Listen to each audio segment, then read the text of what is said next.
Yan mga ka-ride, meron tayong CB150R dito sa shop. Yan. Kinalas ko na dito. Ang kwento na itong motor na to mga ka-ride is nagkamali siya ng cambio. Oh no! Tapos pagkatapos nun biglang umingay. Ayun, pakinggan nyo kung anong ingay na itong motor na to. Kinalas ko na yung clutch. Ayan. Ayan. Nagbinira ko to. Ayun. May puni siya. Ayan o. Meron siyang huni. Kala mo may turbo tong motor na to. Ang masama, hindi sa pinion gear tsaka sa clutch housing gear. Hindi yan dyan kasi tinanggal ko na. Ang masama rito, eto, may sala. Ayan o. Alog yung balancer bearing nito. Yun ang umiingay. Maalog na siya mga ka-ride. Kaya papalitan ko to ng bearing ng balancer. Ayan. Maalog na siya. Tapos magaspang na rin. Yan. Bubulat natin ito mga ka-ride.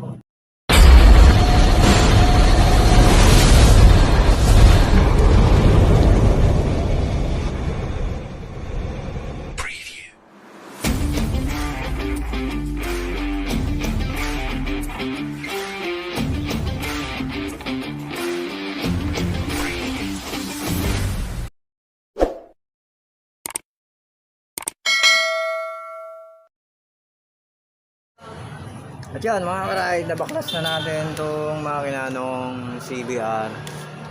At yun, ito na yung pyesa. Ito, yung may saalanan lahat. Itong 6201 na bearing ng balancer. Ayan. Ito si Bunyal, walang problema to eh.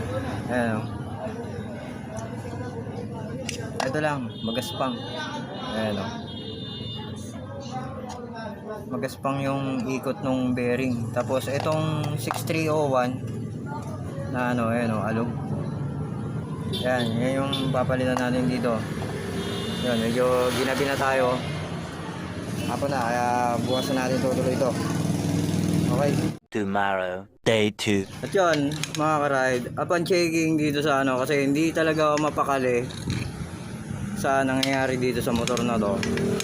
Kahapon, sinabi ko dito sa vlog natin na to is bearing lang ang may problema. Ngayon chinek kong maigi itong sigunyal, itong gear na to dito sa sigunyal, sa may nakatutok dito sa may balancer mga ka-ride. Ayan o, may tama yung gear ng balancer tsaka na itong sigunyal. Yun ang pinakamasaklap. Ayan, kung mapapansin nyo, humihigpit siya. Humihigpit yung ikot. Dapat libre lang to. Ayan o. Humihigpit. Kaya ang mangyayari na ito, magpapalit na ito. Hindi ko alam kung makakabili tayo na itong gear na to tsaka itong balancer. Ayan. Ayan mga karay, mapapansin nyo, matigas. Tapos magpi-free wheel. Ayan. Napansin ko kasi kanina may tama yung gear na itong balancer. Kaya chinek ko rin itong gear na to. Yan. Meron siyang tama mga ride. Kaya mangyayari na ito, papalitan natin ng gear. Itong dalawa. Hindi ko sure kung isang buong sigunyal to mga ride. Kasama na tong gear na to. Or makabili ng gear lang sa gear na ito. Yan. Tingnan natin kung saan tayo makakuha ng gear nito mga karay. Tinalawang na. Hindi ba ikakabit yan ha? Ito bali, inassemble ko muna itong part ng sigunyal tsaka yung balancer mga karay. At ito, pansinin nyo yung ano, meron siyang part na masikip. Yan, masikip. Tapos maluwag, ayan o. Tapos sisikip siya. Tapos luluwag. Ayun. Importante, hindi magastos sa maintenance. Yan mga karide. Kaya magpapalit tayo ng gear ng sigunyal tsaka ng balancer mga karide. A few moments later. At yun mga karide, pinaklas ko yung pinaka circlip nitong balancer mga karide. At yun, kung mapapansin nyo no, ayan o, bumigay na yung balancer natin. Ayan o, ang mangyayari talaga nito, magpapalit tayo ng balancer. At mapapansin nyo dito sa may crankcase niya mismo, tanggalin muna natin to.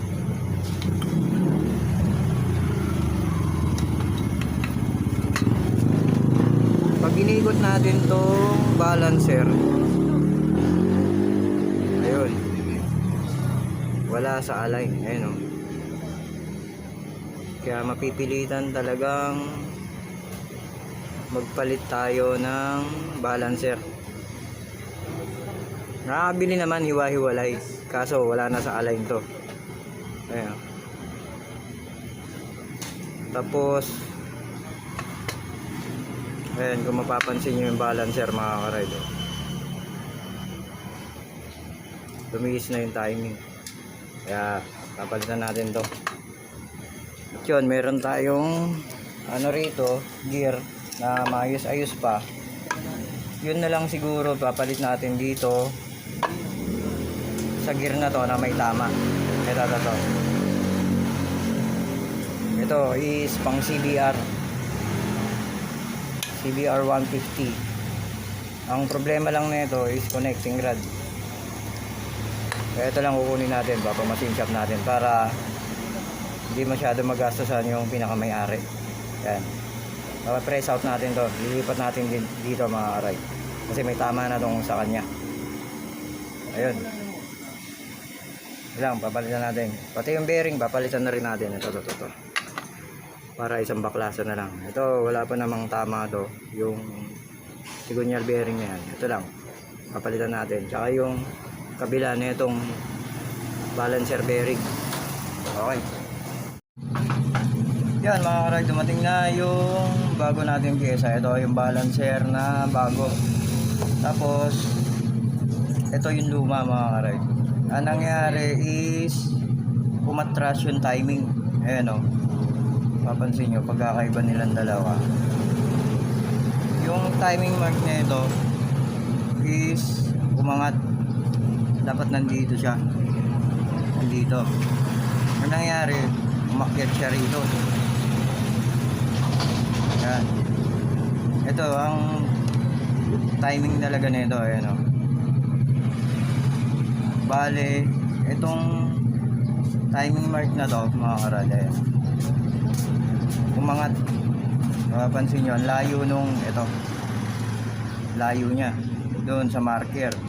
Samantalang ito, ayan o, magkapatay sila roon sa dulo. Ito, yan.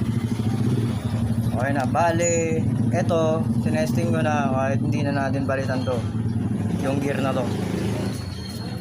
Yan, i-assemble na natin. Na-assemble ko na yung transmission na ito. Yan, sasalpak naman natin to, yung balancer tsaka yung sigunyal. Okay. Yan mga karahit, nabuo na natin lahat ng ano, bale sasalpak na lang natin dito sa chassis na itong CB150 na ginagawa natin. Yan, nabuo ko na lahat, body clutch, yan. Buo na timing ko na rin. Hindi ko na naipakita sa inyo kung ano, paano assemblein. Kasi nga, medyo mababa na yung memory natin, no? At yun, sasalpak na natin. Tapos, tingnan natin kung maingay pa. Okay, let's go! One eternity later. Yan mga karide, moment of truth tayo. Tignan natin kung meron pang tunog nitro dito sa CBR na ginagawa natin mga karide. Ito, nalagyan ko na ng langis, na-assemble ko na, na-organize ko na lahat. Panda rin naman natin, nalagyan ko na rin yung coolant. Yun. Okay, pakinggan natin kung meron pang nitro. Pakinggan nyo, meron pa mga karad.